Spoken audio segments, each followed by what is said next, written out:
শাশুড়ির অমতে আমার স্বামী আমাকে বিয়ে করে। আলাদা ঢাকা থাকি।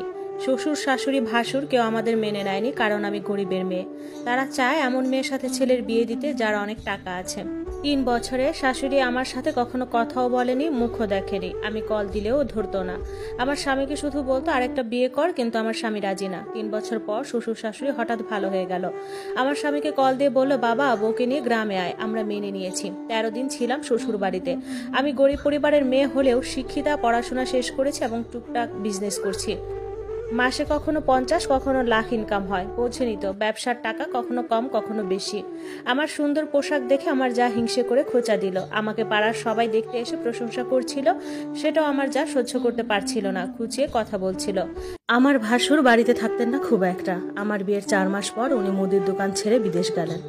ব্যাস, তখন তো তাদের আসল রূপগুলো আরো খোলাখুলি। আমার যা নিজেকে অনেক কিছু মনে করতো, আর আমাকে মনে করতো তার চাকরানি।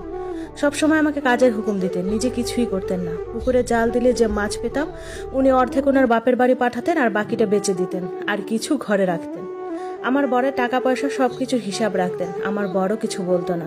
আমি আর আমার বর একটু বসে কথা বললে উনি চলে আসতো। একদিন আমি পুকুরে গিয়েছিলাম কাপড় ধুতে। তার আগের দিন রাতে আমরা মেলামেশা করছি। তো সে আমার বরকে বলতেছে, আমাকে তো ভালো লাগে না, তাই না? বউয়ের সাথে সারাদিন মেলামেশা করতে হয় নাকি? আমি সেটা শুনে ফেলি, আর আমাকে দেখে কথা কাটাই ফেলছে। আমিও সেটা অত আমলে নেইনি। বিয়ের 7 মাস পর আমার পেটে বাচ্চা আসে। তো আমি সেটা বুঝতে পারি। আমার বর অনেক খুশি এটা শুনে, কিন্তু আমার যা খবরটা শুনে তেলে বেগুনে জ্বলে উঠলো। আমার সেটাই মনে হলো। যখন আমার 2.5 মাস হয়, তখন আমার জায়ের মা মধু ভাত রান্না করে আনে। আমি সেটা খুব খাই, খুব মজা করে।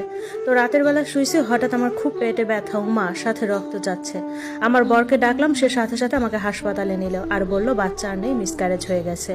খুব কষ্ট পেলাম। বাবা মা এসেছিল, শরীর অসুস্থ থাকায় ওদের সাথে বাবার বাড়ি গেলাম। 20 দিন ছিলাম। এই 20 দিনে বর 2 বার গিয়েছিল, তাও সকালে গিয়ে বিকালে চলে আসছে। আবার শ্বশুর বাড়িতে আসলাম। দিন যাচ্ছে, সময় পার হচ্ছে, আর আমিও আবার বাচ্চার জন্য চেষ্টা করতে লাগলাম। আমার বর খুব